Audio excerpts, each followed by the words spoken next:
Bonjour à tous. Aujourd'hui, je vous propose de parler d'une technique photographique qui s'appelle le focus stacking. Alors, en quoi c'est intéressant? Ça va être surtout utilisé quand on fait de la macro-photographie ou de la proxy-photographie, quand on a un objet comme là ici, que j'ai mis en place rapidement. Donc, je vous ai fait un petit décor rapide, juste une feuille blanche là pour le fond et puis un petit vaisseau en Lego qu'a fait mon filleul Paul. Donc, on va voir comment prendre cet objet et contrecarrer un des effets de la proxy photographie ou la macrophotographie, c'est-à-dire qu'on a une profondeur de champ très courte et donc on va avoir sur une photo un objet qui va être pris avec peu de profondeur de champ, une zone de TT très courte. Et donc si on veut tout l'objet net, ce ne sera pas possible avec une seule photographie. Donc on va faire un empilement de photographies qui vont nous permettre de réaliser cette technique et avoir la photo nette. Donc on va voir avec l'appareil photo ce qui va nous permettre de faire cette technique à la prise de vue et puis tout à l'heure au développement sur l'ordinateur.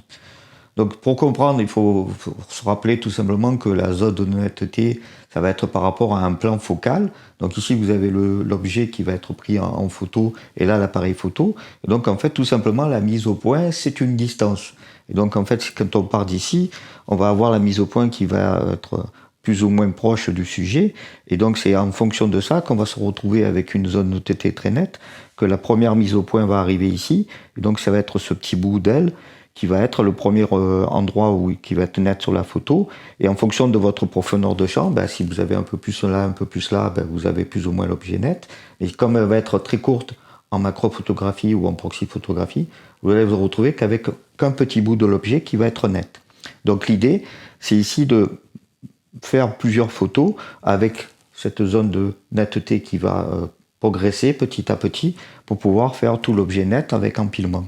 Donc ici va être le premier endroit, ensuite on va progresser, etc. pour couvrir tout l'objet en fonction de la netteté, de la zone de netteté. Ça va dépendre des réglages que vous allez faire sur l'appareil. Alors la prise de vue, qu'est-ce qu'on a besoin de vérifier? Alors déjà, mettez-vous en mode manuel, tout en manuel, le mode de prise de vue manuel, la mise au point manuelle, parce que on va pouvoir régler ça avec l'appareil le plus finement possible. Donc ça va dépendre, la zone de netteté va dépendre de l'ouverture que vous allez utiliser. Ici, c'est un objectif 90 mm Sony macro, et donc qui permet de prendre une ouverture de 2.8 en maximum. Donc on va se mettre sur cette ouverture maximum pour avoir la zone de netteté la plus courte possible. En fonction de ça, donc on va avoir la 2.8. En 2.8, vous allez régler toujours en manuel la vitesse, ce que je préfère moi appeler la durée d'obturation, parce que c'est pas une vitesse mais une durée qui va correspondre pour avoir la meilleure exposition possible. Et les ISO, vous mettez à ISO 100 parce que là vous n'avez pas besoin d'avoir des ISO un peu plus élevés, vous êtes sur trépied, la lumière est suffisante, donc vous allez pouvoir régler en fonction de ça. En fonction de ces réglages-là, donc vous allez obtenir en mettant la mise au point sur le premier endroit, une première photo, puis une deuxième photo, en faisant régler, etc., pour aller jusqu'au bout de l'objet. Alors pour ce qui est des autres réglages sur l'appareil, n'hésitez pas à mettre un retardateur de 2 secondes, sauf si vous utilisez une télécommande pour déporter l'appui. Quand vous allez appuyer sur l'appareil, même avec un trépied de bonne qualité, vous allez faire une vibration et c'est pas trop bon pour la photo. Même ici, nous sommes avec des durées d'obturation très rapides, donc normalement ça n'a pas trop de conséquences, mais bon, il vaut mieux toujours éviter le désagrément de faire trembler l'appareil. Donc pour les réglages, je suis à ISO 100, f2.8, 1/2 centième de seconde, donc ça va dépendre de la quantité de lumière qui arrive sur votre scène, et si on est éclairé par la lumière du jour qui traverse la fenêtre. Donc on va prendre une première photo donc en faisant la mise au point sur au premier niveau, au premier plan, donc qui va être le début de ce Lego-là.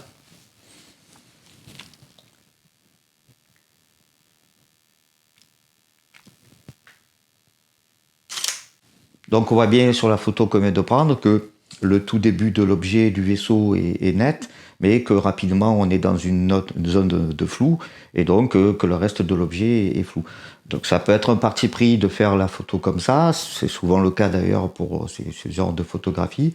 Et si votre volonté à vous, c'est d'avoir tout l'objet net, vous ne pouvez pas faire différemment que de faire du focus stacking. Vous pouvez certes augmenter la zone de netteté en mettant une ouverture plus petite, mais là, vous allez vous retrouver avec d'autres problèmes au niveau de la prise de vue. C'est qu'éventuellement, si vous avez un fond qui est derrière et que vous voulez pas que ce fond apparaisse, ben, en ouvrant plus petitement l'ouverture, en faisant une ouverture plus petite, vous allez vous retrouver avec le fond qui va être de plus en plus apparent. Et si c'est pas votre volonté de le conserver, ben, ça vous pose ce problème-là. Donc, pour avoir un fond qui est vraiment dans le flou et tout l'objet net, la meilleure technique, c'est le focus stacking. Donc pour faire la photo suivante, là il y a plusieurs techniques. En macrophotographie, souvent ce qui est utilisé, c'est un rail, ce qu'on peut appeler nodal, un rail macro. Le principe de ce rail, c'est de pouvoir faire varier la distance de la mise au point en bougeant l'appareil lui-même, en le déplaçant, mais de façon très précise, parce que le rail va pouvoir nous faire des avancées très très courtes, micrométriques, et donc c'est cette avancée très courte qui va faire que vous allez faire varier pareil la mise au point, parce que, je le répète, la mise au point, ce n'est jamais qu'une question de distance au niveau du plan focal. Là, on n'a pas à disposition ce rail-là, mais même de toute façon, bon, pour un objet comme ça assez gros, on peut se permettre de faire l'autre technique qui consiste tout simplement à faire varier manuellement la mise au point. Donc on va changer la distance depuis la bague de mise au point. Et il faut vous faire aider par tout ce que vous avez à disposition. Ici, sur cet objet, c'est plutôt facile, car comme il est construit avec des briques Lego, vous avez des marquages très nets le long de l'objet qui vont nous permettre de pouvoir faire la mise au point petit à petit. Et faites-vous aider si vous avez au niveau de votre appareil photo des aides manuelles pour pouvoir faire les mises au point. Donc par exemple ici sur le Sony Alpha 7 II, vous avez la fonction qui vous permet d'avoir une coloration au niveau de la mise au point quand c'est net, où il vous met une couleur plus que vous indiquez. Ici par exemple ce sera le rouge, et donc ça va nous permettre de savoir précisément où se trouve la mise au point et pouvoir la faire évoluer, avancer petit à petit pour avoir vraiment toutes les zones de netteté. Le but du jeu, ça sera de pouvoir couvrir correctement pour qu'à l'empilement il y ait vraiment tout de net, et donc de pas faire des zones de netteté puis de flou, netteté puis de flou. Donc en prenant vraiment les photos petit à petit, en avançant vraiment très peu la mise au point à chaque fois. Donc là on avait notre première photo. Donc avec la mise au point là sur les toutes premières briques.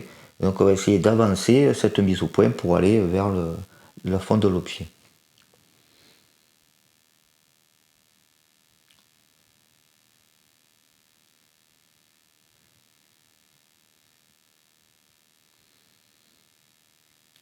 Allez-y lentement, hein.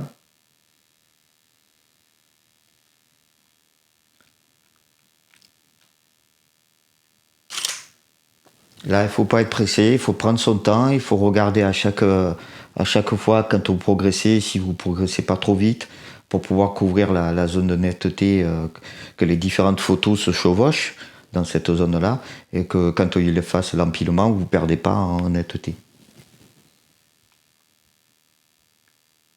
Donc là, je suis à peu près sur la première brique rouge.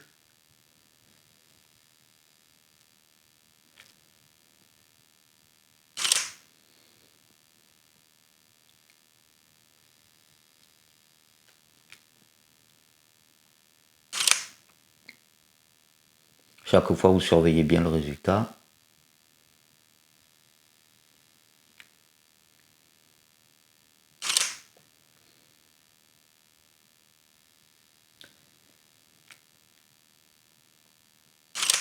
N'hésitez pas à en faire plus que nécessaire, hein, si...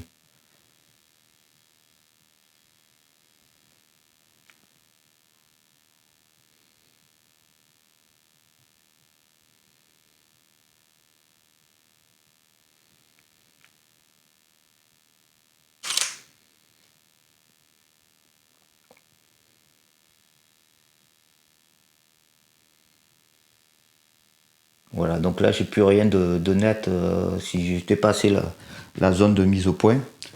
Donc j'étais parti. d'ici et on a progressé petit à petit pour avoir la dernière mise au point qui se fait ici. Et donc on a comme ça couvert sur quelques photos tout l'objet. On va pouvoir travailler sur l'ordinateur pour faire l'empilement. Donc on va se retrouver tout de suite sur l'ordinateur pour voir ce que ça donne, quelle est la différente méthode pour l'empilement. Allez, donc comme premier, on se retrouve devant l'ordinateur pour faire l'empilement, le focus stacking en lui-même. Donc on a vu la prise de vue, comment ça fonctionnait, qu'est-ce qu'il fallait faire pour obtenir le meilleur résultat au niveau des photos. Donc on va aller dans Photoshop. Donc j'utilise Photoshop parce que je l'ai. Donc vous, si vous avez d'autres logiciels, normalement, n'importe quel logiciel qui fait du traitement par calque, par couche, arrive à faire le même empilement. Vous avez même des logiciels d'astro qui vous permettent de faire ça. GIMP peut réussir à faire la même chose également avec un petit peu d'huile de coude. Et donc, on va voir que tout simplement, il va falloir récupérer les photos d'une certaine façon. On va aller dans le menu Fichier. On va aller dans Script et dans Chargement des fichiers dans une pile, de façon à justement à pouvoir avoir ce fameux empilement. Donc on va ici parcourir l'endroit de l'ordinateur où on trouve nos photos. Donc en définitive, on a donc ici 6 photos. On les sélectionne toutes, on les ouvre. Il va nous créer donc notre pile. Ici, on peut laisser comme tel quel. Vous pouvez marquer tenter d'aligner automatiquement les images sources si vous pensez qu'il y a un petit décalage qui peut se faire au niveau de l'appareil. Mais comme on était sur trépied, normalement, il n'y a pas d'alignement à faire. On fait OK.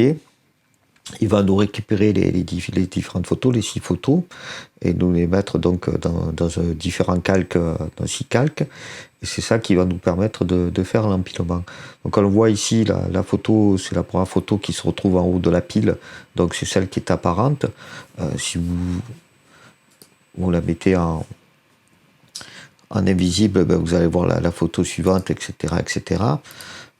Et donc vous pouvez voir que la profondeur de champ varie bien à chaque photo. On a une nouvelle zone de netteté et on voit bien qu'ici c'est vraiment par rapport au plan focal, si on est vraiment aligné correctement, on va voir vraiment cette ligne de netteté qui va progresser. Donc on a nos différentes photos. Maintenant la technique, ça va être de les empiler. Pour ça on va les sélectionner toutes.